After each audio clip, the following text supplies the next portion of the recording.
Calling to order the Senate Judiciary and Public Safety Committee. Today is Monday, April 7th, 2025, and we do have a quorum present. The plan for today, members and those who are observing, we've got two bills on their merits to review, Senator Duckworth's bill and then Senator Limmer's technical corrections bill, which we are all prepared to ask tough questions about. And then we got Senate File 1098, which I'll be chief authoring, but it's going to be, it's the omnibus, proposed omnibus policy bill coming out of this committee. And so we're going to do a walkthrough with the informational purposes there so people get an idea of what the chair is proposing. Senate File 1701, Senator Duckworth. Why don't you tell us about your bill? Thank you, Mr. Chair. Happy to. I appreciate the ability to have the bill heard. It's one that funds some ongoing police training that has been found to be very valuable over the years. Just a quick note about the history of the bill. It was a bipartisan effort from many years ago. I think under Governor Dayton is when it first became law to try to help provide additional funding for training and resources for law enforcement officers throughout the metro. And there are two gentlemen here with me, Mr. Chair, who will do a much better job explaining the value of this training in the bill, and I would love to turn it over to them to provide their testimony, if that's okay with you. Sure.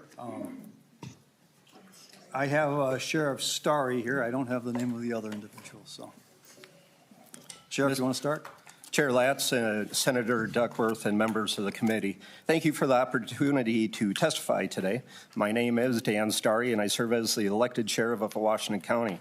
I'm here to express my strong support for Senate File 1701, which provides continued funding for the Philando Castile Memorial Training Fund. I also speak on behalf of the Minnesota Sheriff's Association, representing all 87 elected sheriffs across the state, to urge the inclusion of this critical funding in the final public safety budget. This fund is not just a budget item. It's an investment in safer communities, stronger peace officers, and the trust that connects the two. Let me say up front, I deeply respect and care about the men and women who wear the badge. They work long hours, they face intense situations, and they carry the burden of high expectations, all while earning modest wages. And those expectations keep rising. In today's world, law enforcement officers are expected to make perfect decisions in split seconds, remain calm under extreme stress, and de-escalate every situation with grace.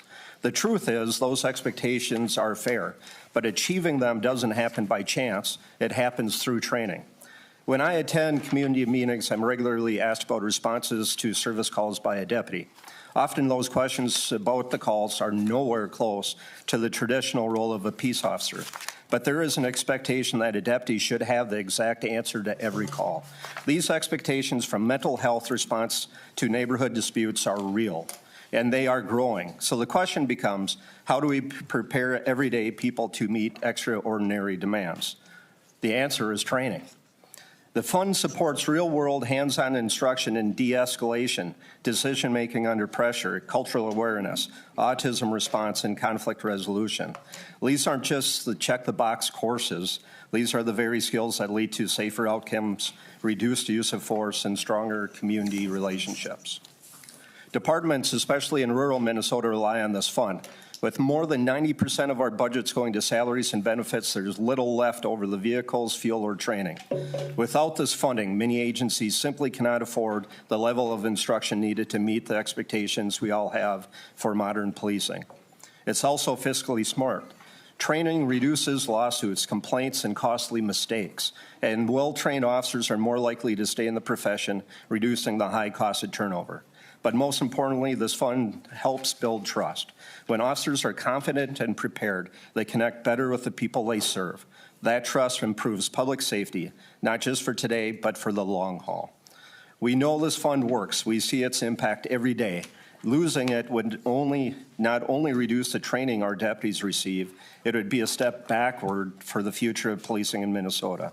I urge you to continue this investment in our law enforcement officers, our communities, and our shared future. Thank you. Thank you, Sheriff Starry. If you go ahead and introduce yourself for the record, tell us what you'd like to say. Mr. Chair and committee, thank you for this opportunity to testify this afternoon. And for those that don't know me, my name is Roger New. I'm the Chief of Police at the Eagan Police Department in Eagan, Minnesota. I also currently serve as the president of the Minnesota Chiefs of Police Association. And today I'm here on behalf of approximately nearly 300 police chiefs in the state of Minnesota who lead approximately 9,000 police officers here in the state of Minnesota. I would like to sincerely thank Senator Duckworth for authoring this important bill, which supports the critical needed funding for state mandated training for every police officer in the state of Minnesota. The funding included in this bill, specifically allocated for state mandated training, includes use of force training, crisis response training, conflict resolution training, cultural diversity, and autism training. As I mentioned, I'm here on behalf of every chief in the state of Minnesota, and it's important to highlight that in the state, 70% of our law enforcement agencies have less than 20 officers on their agency. For many of these smaller agencies, the Philando Castile Memorial Fund is the only source of training support, and that's not even enough. These agencies today rely increasingly on donations from corporations or foundations such as the Minnesota Chiefs of Police Foundation, who donate training dollars so that these agencies can send their staff members to these mandated trainings. The Philando Castile Memorial Training Fund underscored the importance of well-trained police officers throughout the state of Minnesota. And I think that we'd be taking a step backwards if we did not continue to fully fund the training funds that were allocated back in 2017. Since its inception in 2017, the Philando Castile Memorial Fund again underscored the importance in training. And one of the things that we've saw in that time is that we've seen nothing more than an increase in the number of trainings or mandated trainings that law enforcement is expected to attend since 2017. The number hasn't reduced, it's only increased, and we expect that it will continue in the years to come. While I fully recognize the challenges that this committee and others here at the Capitol are faced with regards to balancing the state's budget, I respectfully urge you not to compromise the critical work that the officers do by cutting the vital training funds. Past experiences have shown the consequences of undertrained police officers here in the state of Minnesota, and I respectfully ask that we not repeat those same mistakes. Thank you again for the opportunity to testify today. We look forward to continued conversation on this important matter. Thank you, Chief. Appreciate you being here today. Anyone else that you had to testify, or Senator Duckworth? No, Mr. Chair, I appreciate your flexibility. All right, let's open it up to committee discussion or questions. Anyone from the committee have any? Not seeing any right now. All right, so members, we're going to lay over Senate File 1701 for possible inclusion in our budget bill, which will be out, we hope, shortly. Thank you, Mr. Chair. Appreciate that. Senator Limmer, Senate File 3289.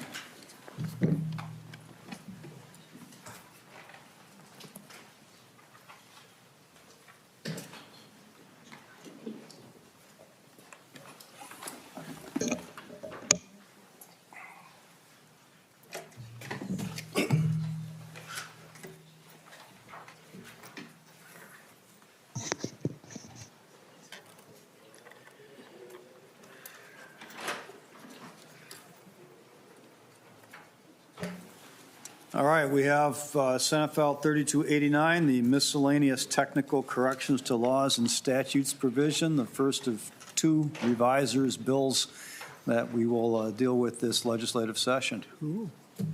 Well, there's always the session ending. There's an end of session. That's right, Bill. And with us, Jeff Case, Deputy Reviser from the Office of the Reviser of Statutes. Senator Limmer, introduce us to the bill. Thank you, Mr. Chair. Senate File 3289 is the dreaded reviser's bill. Members know that this is an annual bill that reviews corrections and technical errors in statute from years before. For example, it corrects erroneous or incomplete cross-references and internal references. It corrects grammatical errors, miscellaneous drafting, engrossing, and other errors. As you can tell, this bill is a little larger than most, so over 200 some pages. So we'll begin on page 1.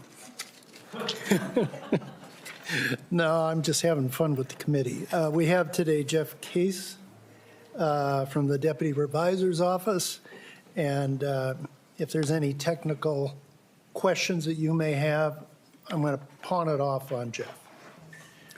Mr. Case, welcome to the committee. Thank you, Mr. Chair, and Senator Limmer and members of the committee. Senator Pappas, you already have a question, Senator Pappas? Thank you, Mr. Apologies. Chairman. Senator Limmer and I, although we always agree on everything almost, are you sure that you've decided who the chair is going to be of this commission? Inside joke. Yeah. We had a lengthy discussion in the Rules Committee about chairs of commissions this morning. Well, then I guess we will all laugh inside. I actually want the record to show I agreed with Senator Pappas on one discussion. Yeah, there we go. All right, Mr. Case. Thank you, Mr. Chair and Senator Limmer and members of the committee. My name is Jeff Case, and I'm here today on behalf of the Revisor's Office. As Senator Limmer explained, this is our annual revisor's bill. It makes a variety of technical corrections to the laws and statutes in Minnesota. The one thing I would add is that the revisor's bill is carefully reviewed to make sure that the corrections in it are technical in nature and are not controversial in the legislature. And I would be happy to answer any questions. Senator Pappas. Thank you. It's me again. Mr. Case, thank you so much for being here. I want everyone to know that he does all the bonding bills. So the zillions and zillions of bills that are introduced from members are handled by Mr. Case, and I appreciate all your work on that. Thank you, Chair Pappas. None of those are controversial either, right? Any other discussion or questions from members of the committee?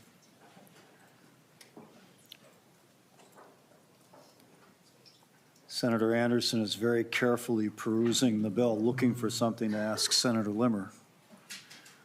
I'm going to save Senator Limmer. There being no further questions or discussion, Senator Limmer moves that Senate File 3289 be recommended to pass and be referred to the Senate floor. All those in favor say aye. Aye. Opposed? Motion prevails. Congratulations, Senator Limmer. Thank you, Mr. Chair. Mr. Chair, I wanted to introduce Senator Limmer. a young lady who's shadowing me today, Trinity Eckberg from Northwest Minnesota. And she's tracking me all day long. So Oh, we finally identified a tracker for Senator Limmer. finally, That's good. I finally found out. Welcome to the committee. Hope you enjoy your day here.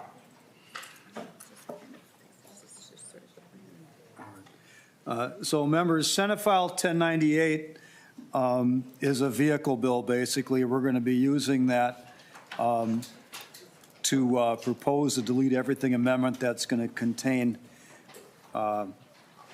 policy. Thank you. Policy only. The plan then is this to be adopted on Wednesday.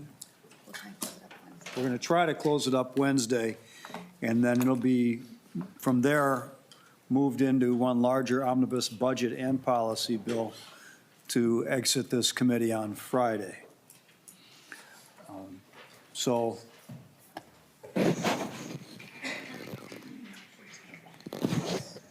what we're going to do, because basically we're doing a staff walkthrough of this bill, I'm just going to sit here and remain with the gavel, and we're just going to have staff walk through the bill, and members can ask whatever questions you want, whatever suggestions that you have. These are the chair's recommendations.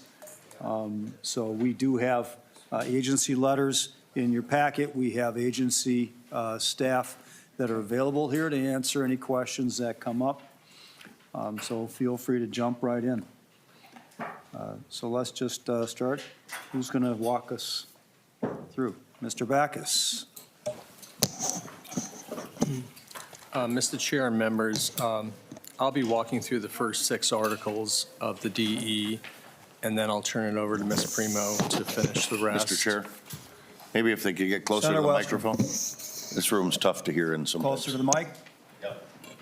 Speak up, Mr. Backus. So I'll point out to members that there's a detailed section-by-section summary in packets. So the intent here is just to provide a brief overview. With the exception of one bill, albeit one that has a large number of provisions, all of these provisions in the DE have been seen before by the committee, and the language included here is the most recent version that was before the committee. So I'll begin then with Article 1, which begins on page 1 of the DE. It's entitled Criminal Provisions. Sections 1, 13, 14, and 15 are all from Senate File 1577, which is Senator Seeberger's bill, which establishes new crimes for childlike sex dolls and adds AI-generated imagery to the child pornography laws. Sections 2 to 6 and 16 are from Senate File 206, which is Senator Umo Verbaten's bill. They modify felony murder and accomplice liability provisions and provide retroactive relief for certain first and second-degree murders.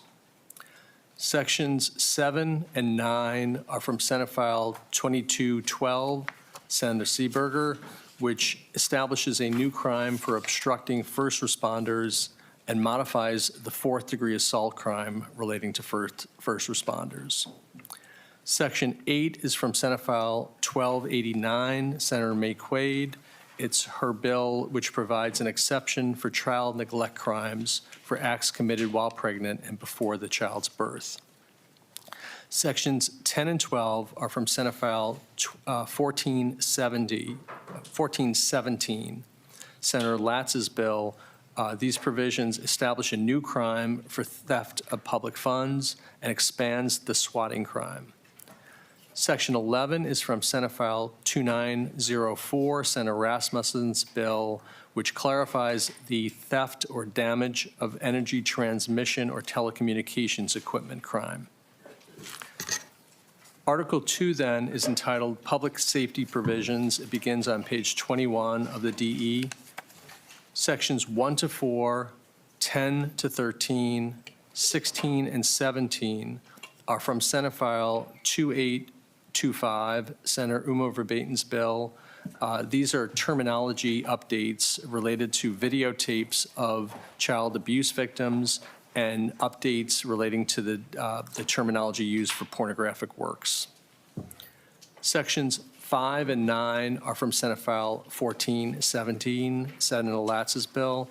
This addresses DPS administrative costs for grant programs and also charter school building inspections by the fire marshal. Section 6 is from Senate File 1427, Senator Howe's bill on hometown heroes. Section 7 is from Senate File 664, Senator Anderson's bill, which expands the definition of endangered in the Minnesota Missing Children and Endangered Persons Program.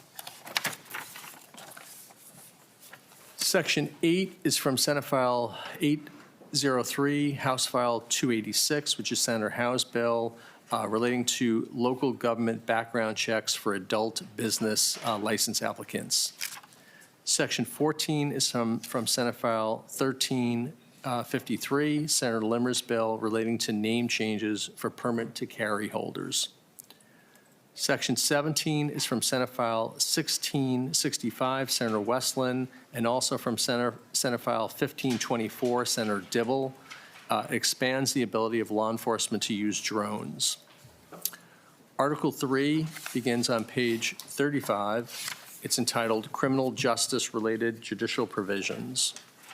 Sections 1 and 2 and 5 are from Senate File 2200, Senator Pappas's bill relating to restorative justice practices. Section 3 is from Senate File 2826, Senator Umo Verbaten's bill on post-conviction relief for stays of adjudication. Section 4 is from Senate File 1055, Senator Gustafson's bill relating to the privilege for domestic abuse counselors. Sections 6 to 9 are from Senate File 204, Senator Umo Verbaten's bill relating to expungements for cannabis-related offenses. Beginning on page 47 of the Delete Everything, Article 4 is entitled Crime Victims Provisions. Section 1 is from Senate File 2299, Senator Clark's bill, adding child advocacy centers to the definition of victim assistance programs. Sections 2, 3, 5, and 6 are from Senate File 2099, Senator Uma Verbaten's bill regarding changes to victim notification provisions. And then Section 4 is from Senate File 1909, Senator Uma Verbaten's bill regarding offender apology letters. Section 5 is entitled Correctional Provisions. It begins on page 52. I'm going to take these out of order. Section 8 is from Senate File 1627, Senator Kunish's bill regarding changes to the American Indian Cultural Program. Section 37 is from Senate File 2110, Senator Seeberger's bill, which involves changes to community supervision funding formula. Sections 33, 39, 44, 45, and a portion of 49 are from Senate File 1721, Senator Westland. This bill addresses protective agents, the Community Supervision Advisory Committee, reporting requirements, and the repeal of obsolete correctional laws. That leaves the rest of the article, which is sections 1 to 7, 9 to 32, 34 to 38, 40 to 43, and 46 to 49. These are all from Senate File 1417, Senator Latz. These make changes related to the proposed repeal of the Hearings and Release Unit for the Department of Corrections, their administrative rule. They modify the distribution of tribal nation supervision funding, make changes to the community supervision funding formula, make changes to the interstate transfer unit, make changes to the Minnesota Correctional Facility Oak Park Heights mental health program, and then contain various repealers. These provisions are all proposed by the Department of Corrections. Finally, for me at least, Article 6 begins on page 81. It's entitled Correctional Licensing Provisions. This entire article is from Senate File 1626, Senator Clark, and make various changes to correctional licensing laws proposed by the Department of Corrections. Mr. Chair, I'll have Ms. Primo continue then. Ms. Primo.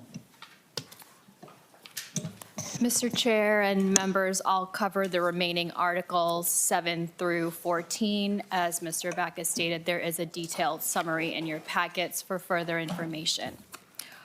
Article 7 begins on page 99, titled Civil Commitment Coordinating Division. This is from a Senator Latz bill, SF 1492. It establishes the Civil Commitment Coordinating Division within the Office of the Attorney General and establishes the Transport Hold Work Group. Article 8, titled Courts, begins on page 104. Section 1 of this article is from a Senator Kunish bill, SF 472, and it provides exemptions from certain court filing fees for the Office of the Ombudsperson for American Indian families. Section 2 is from a Senator Limmer bill, SF 1987, and requires the State Board of Civil Legal Aid to provide a report to the Legislature. Sections 3 to 6 are from a Senator Latz bill, Senate File 1098, the underlying bill, and these are policy provisions requested by the judicial branch related to court filings, notices, and reports. Article 9 begins on page 110, titled Data Practices. Section 1 is from a Senator Clark bill, Senate File 2089. It modifies the treatment of data for an appeal related to the accuracy or completeness of data about an individual. Sections 2 to 4 and sections 7 and 8 are from a Senator Westland bill, Senate File 2885. It classifies all telephone numbers, email addresses, and online account information as private data, permits a government entity to use the data for additional purposes, and makes changes to the Official Records Act. Section 5 is a Senator Howe bill, SF 2062, and it expands the definition of public official for purposes of personnel data privacy. Sections 6 and 10 to 13 is a Senator Latz bill, SF 2039, and modifies provisions governing judicial data contained in real property records. Section 9 is a Senator Carlson bill, SF 1859, and exempts the BCA from publishing on their website certain video related to inactive investigative data for officer-involved death investigations. Article 10 begins on page 128 and is titled Minnesota Business Corporation Act. It is a Senator Cruden bill, HF 747, and it amends the Minnesota Business Corporation Act, including by addressing procedures in the event of an emergency, providing limitations on a board's authority to manage the corporations, and establishing procedures for ratification and validation for defective corporate acts. Article 11 begins on page 149. This entire article is from a Senator Westland bill, SF 571, and makes technical, clarifying, and substantive changes to laws governing trusts, trust decanting, and probate. Article 12, which begins on page 171, is the entire article is from a Senator Cruden bill, SF 2338, and it modifies laws governing mortgage foreclosures and liens. Article 13 begins on page 180 and is titled Civil Law. Sections 1, 5 to 11, and 17 are from a Senator Mann bill, SF 1409, and modifies laws governing civil marriages, including who may officiate a civil marriage, permitting remote examination of the parties, and providing a process to amend an error on the marriage record. Sections 2 to 4 are a Senator Kunish bill, SF 2006, and provide that the statewide Office of Appellate Counsel and Training is created as an agency within the executive branch.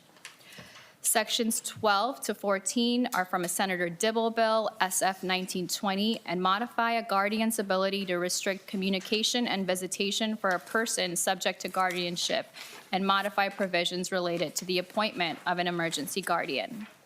Section 15 is a Senator Gustafson bill, SF 662, and establishes a civil cause of action for the non-consensual removal of a sexually protective device.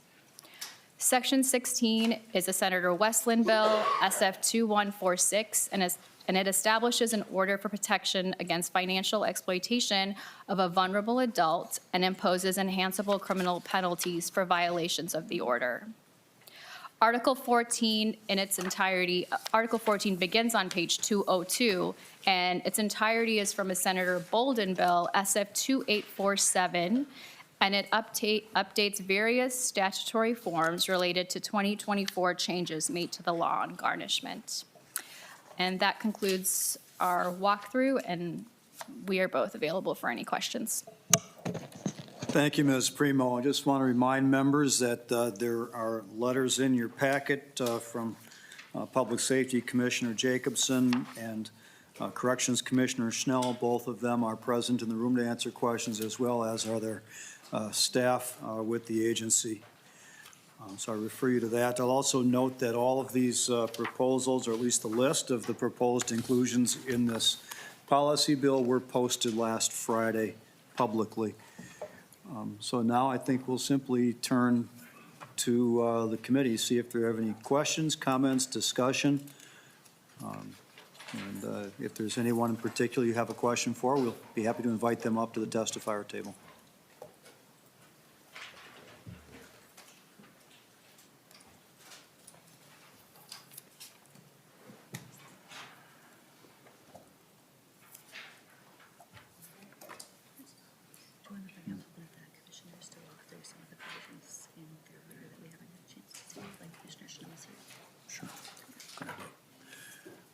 So Commissioner Schnell, you did submit a letter to the committee, and I think not all of the provisions are included here in the bill. why don't you come on forward if you don't mind, and maybe just walk us through your policy proposals that you have, and then we'll ask Commissioner Jacobson if you have anything you'd like to add specifically as well.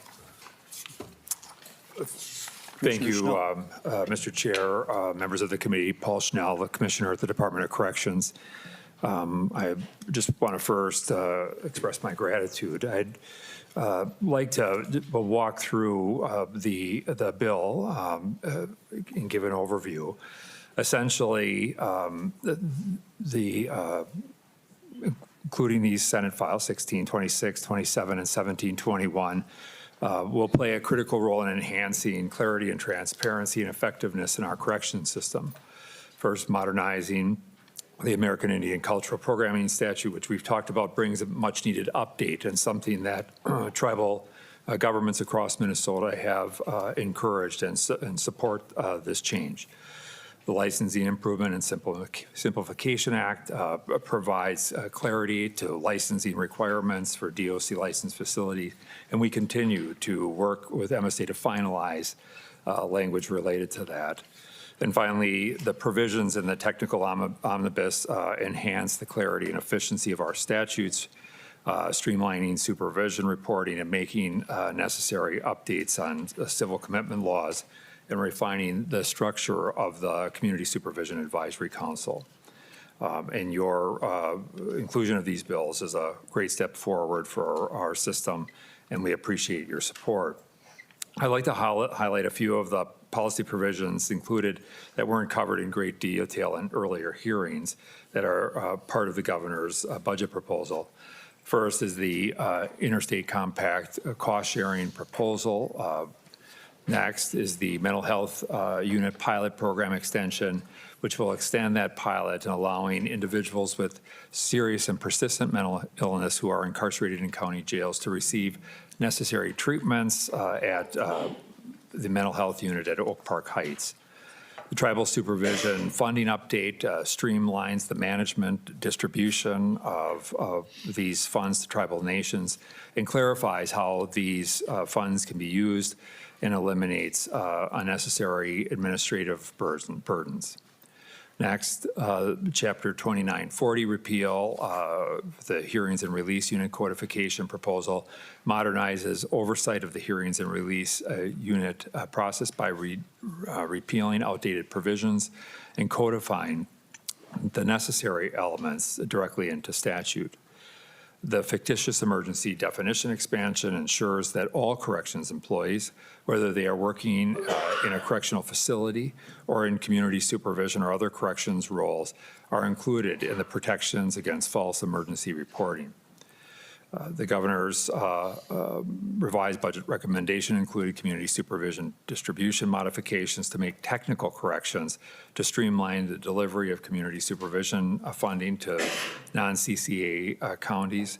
This proposal language is not in the amendment at the moment, but we are working to get that finalized and hope to have that included in a future amendment as the bill goes forward. The policies proposed just simply reduce inefficiencies and enhance service delivery and improve transparency.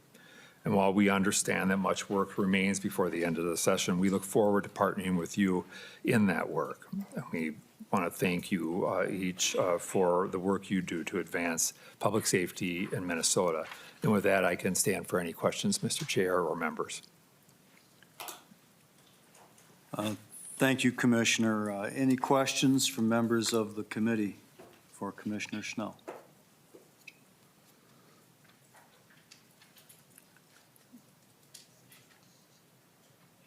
Commissioner, have you gotten any feedback on the proposal relating to your hearings and release unit in terms of any of the rules that are going to be repealed and the remaining codifications? Mr. Chair, no. What will happen? I think the core issue there was with the authority that was granted around rulemaking and really building in the core component that is the statutory requirement for due process, but really taking out a lot of the elements which by virtue of our rulemaking authority and provided statutorily, the ability to remove those things and be able to manage that hearing process going forward is much easier. So we're really just grounding the core elements of the requirement for due process, but a lot of the more detailed things that have been built in are not required because of the agency's statutory authority. The reason I ask is I know most of those hearings are held, I think, without counsel assisting individuals that are part of that process. But I would think there's someone who kind of pays attention to that process and just want to make sure that due process is met. Mr. Chair, Commissioner. I can say that oftentimes for people who are subject to those hearings relative to their community supervision, they are oftentimes represented by counsel. On those people where hearings and release has a role in the internal discipline in the prison facilities, and that is for just serious disciplinary incidents. They can access legal representation in those processes as well. Okay. And do you know, has the ombudsperson for corrections been consulted, or have you gotten any feedback from that person? Mr. Chair, yes, all of the policy provisions have been shared with the ombuds and for feedback. We've heard nothing of concern relative to this. Thank you. And for the interstate compact unit cost sharing, have you gotten any pushback at all from any of the counties?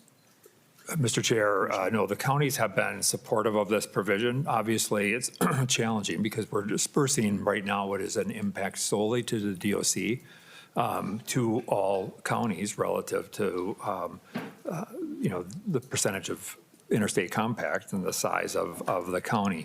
And they have been supportive of that, and yet at the same time we all recognize the fact that resources are tight for everyone, and this does create an impact. All right. And then for the mental health unit pilot extension, at what point are you anticipating converting it from a pilot program to a more permanent one? Mr. Chair, it's a great question. I think when we initially proposed this, and I think there was wide-scale support for that, it did require that people being placed in that at Oak Park Heights would had to volunteer to go, and that really created significant challenges for us and for the sheriffs. Because oftentimes folks didn't want to, even though they were in a place where they may have had challenging situations around getting access to services, or their needs were considerable. What this does is it would allow, through the use of a practitioner, a qualified practitioner, to be making that decision to allow them to be moved, and that would actually put some bodies in this pilot. And to date, we did take one person from one county who had some really significant challenges, and I think we would like to be in a place where we can move that, but that one single experience simply hasn't been enough, I think, to give both either us or the sheriffs a chance to evaluate, the effectiveness of that. But at the end of the day, we know that we need to provide more of these services, especially to those people who who have serious persistent mental illnesses and have pose a danger inside the facilities. And so we think Oak Park Heights and that 24-hour staff mental health unit is a viable resource, and we want to make sure that it's available for sheriffs across the state and the people that need the services there. Yeah, I can imagine the worst case scenario is a person with serious mental health issues languishing without care or adequate supervision, or at least in a county facility where it's really hard to provide adequate supervision. Putting them in a safer place where they can get some specialized care would be better for everyone, I would think. Right. And that's what, my impression, that's what you're intending to do here, right? Mr. Chair, that's correct. And I think, using the example of the one case that we did have come into Oak Park Heights, he required a Jarvis order. He had background history as an MMA fighter. He had assaulted a number of staff at the local jail. He had assaulted staff at the local hospital where he was needed to be taken out for mental health care. And so placement at Oak Park Heights made a lot of sense, where we had the capabilities, the staff, daily psychiatry visits, all of those things that really made a big difference. He was stabilized there, and we did not have some of those things. But I think it's only reference to the care he was able to access, and the county did a remarkable job of trying to work with him. But the challenges and the intensity of his need were just too great. Thank you, Commissioner. Any members of the committee have any questions or comments on any of these provisions? Thank you, Commissioner. Thank you. Commissioner Jacobson, would you like to share any thoughts on your provisions in the bill or in the proposed delete everything amendment?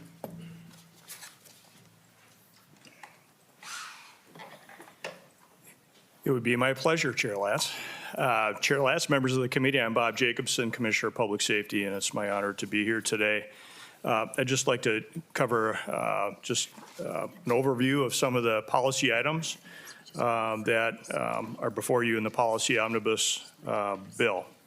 Number one, we appreciate that bill that strengthens the efforts to stop child sexual abuse by banning the use of artificial intelligence to create child sexual abuse material or to have childlike sex dolls to imitate pornographic activities. This will make Minnesota children, we believe, safer. We appreciate also the expansion of drone usage for fleeing suspects that will increase the safety of suspects, bystanders, officers, and the public. Also, we appreciate including the change to narrow the amount of video from use of force investigations to be posted to the BCA website. This will improve the efficiencies of the BCA in preparing that video. We also appreciate the policy language around the OJP initiative to ensure victim notification requirements that are in plain language and requiring notification when a prosecutor declines to prosecute various offenses, and that will better serve victims in the state of Minnesota. If it would be okay with the chair and the committee, I just have a couple of items I feel I should mention from the governor's revised budget proposal. Please do. So again, number one, just a couple of items. We've all heard a lot about the BCA Financial Crime and Fraud Unit that's been created. We appreciate the opportunity to combine the expertise of that and resources of the former Commerce Fraud Bureau to come together with the Minnesota Bureau of Criminal Apprehension.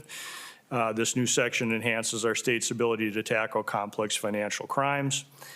These changes included in the revised budget put into statute measures that will support the state's anti-fraud crime-fighting efforts. That includes requiring criminal fraud reporting for state agencies to the BCA, requiring reporting requirements on fraud investigation from the BCA to the Legislature, and it ensures that funding that the Legislature has assigned to fraud work at the Department of Commerce can now only be used for that purpose now at the BCA. And currently, 100% of the insurance assessment on insurance-related investigations, and it had been a 70% while at the Commerce Department. Armor infrastructure funding. Just wanted to note the governor and lieutenant governor's revised budget included one-time funding for a transfer to MnDOT for capital improvements and operating costs to maintain the infrastructure that supports the Armor radio system. It's that radio system that supports public safety statewide. The state is responsible for building and maintaining the Armor radio towers and technology. We often call it the backbone of the system. And many of the existing towers right now, as I hear across the state of Minnesota, are outdated and in need of repairs. So we'll be utilizing the use of 911 funds at both the federal and state level in this investment. It'll allow MnDOT to ensure the system continues to provide interoperable communications. And then I know you also took testimony already on the Philando Castile Memorial Training Fund. The governor's revised budget included one-time $2 million funding. And we do agree that training is certainly an important, critical issue for law enforcement around the state of Minnesota.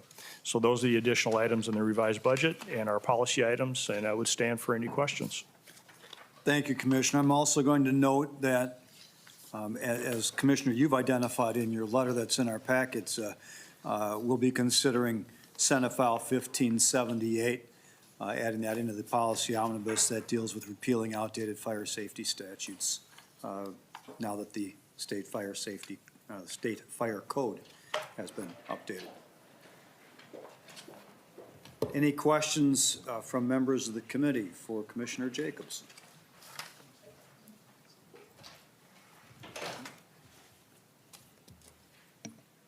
All right, thank you, Commissioner. Thank you so much.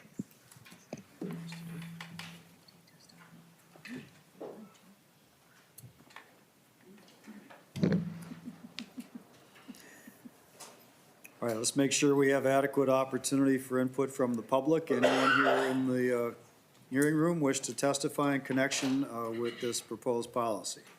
Mr. Heller, come on forward.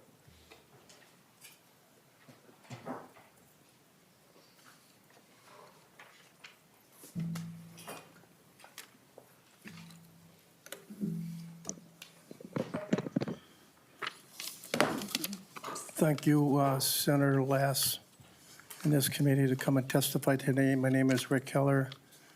I unofficially represent the twice exceptional people with print disabilities. If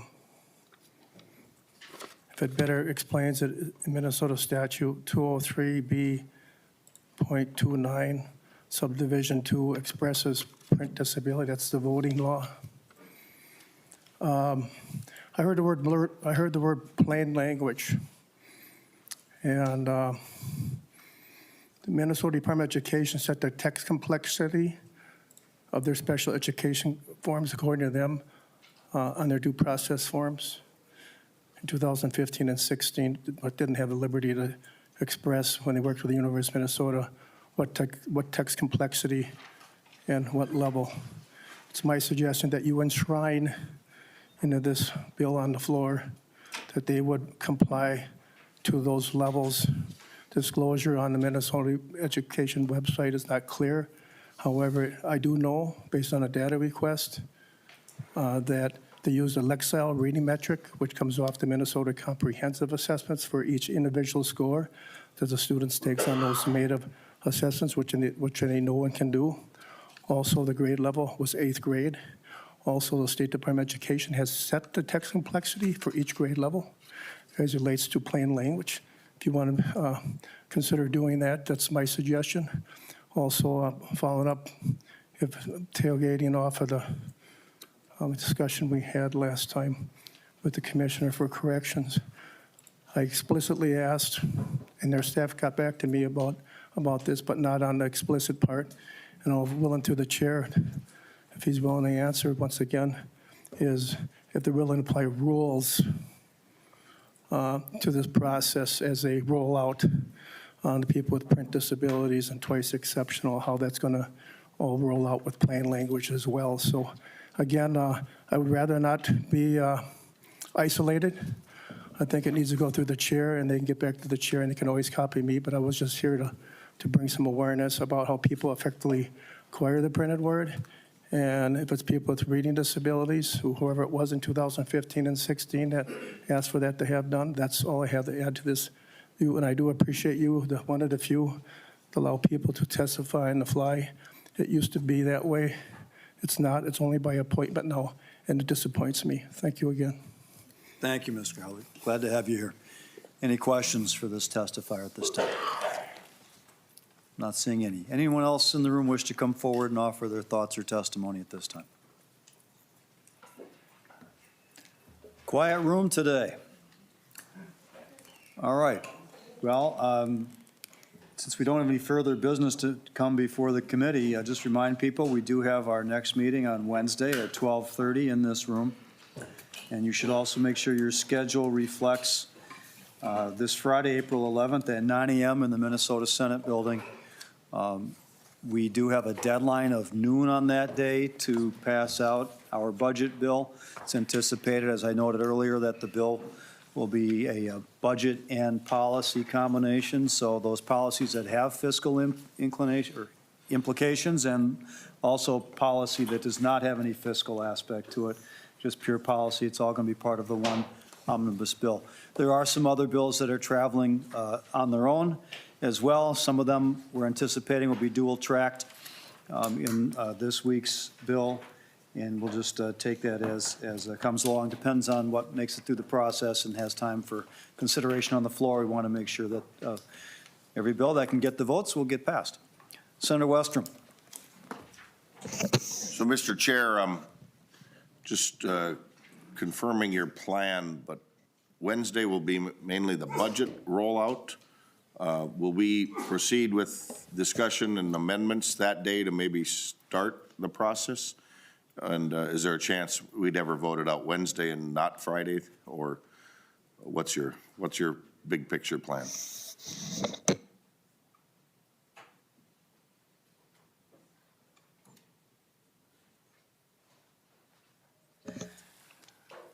Senator Westrom, Wednesday we expect is going to be policy, focused almost entirely on policy. We're still waiting on some final decisions from leadership before we can finalize a budget proposal. I'm hoping it can be done in time to talk about it Wednesday, but it might not be until Friday's hearing. But yes, on Wednesday, if you wish to have any amendments for any of the policy proposals, Wednesday would be the day. We'd encourage you to bring them and be prepared to have the discussion with your amendments at that time. Senator Western. So, Mr. Chair, we may not have the budget at all Wednesday rolled out, and then that would all be done Friday plus amendments at the same time? We are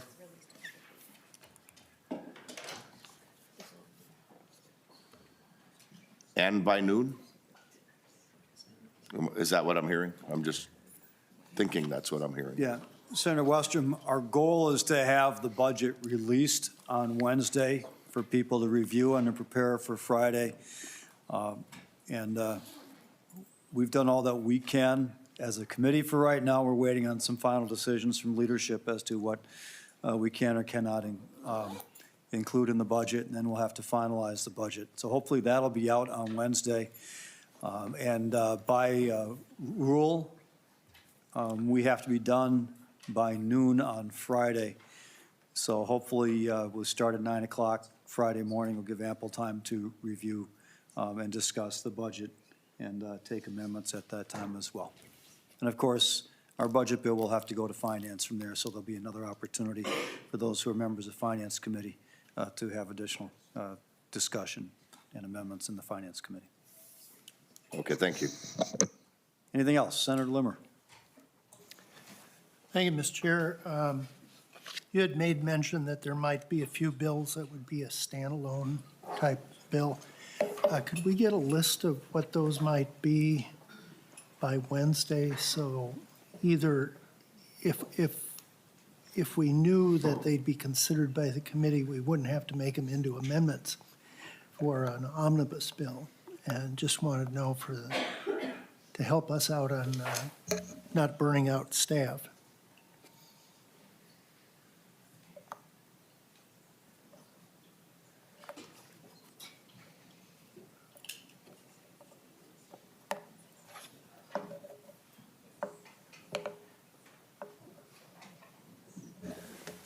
Yeah, Senator Limmer, the plan is there were some bills that were heard last Wednesday and Friday that may be standalones or maybe not, but we did not have time to roll them into this delete everything proposal today.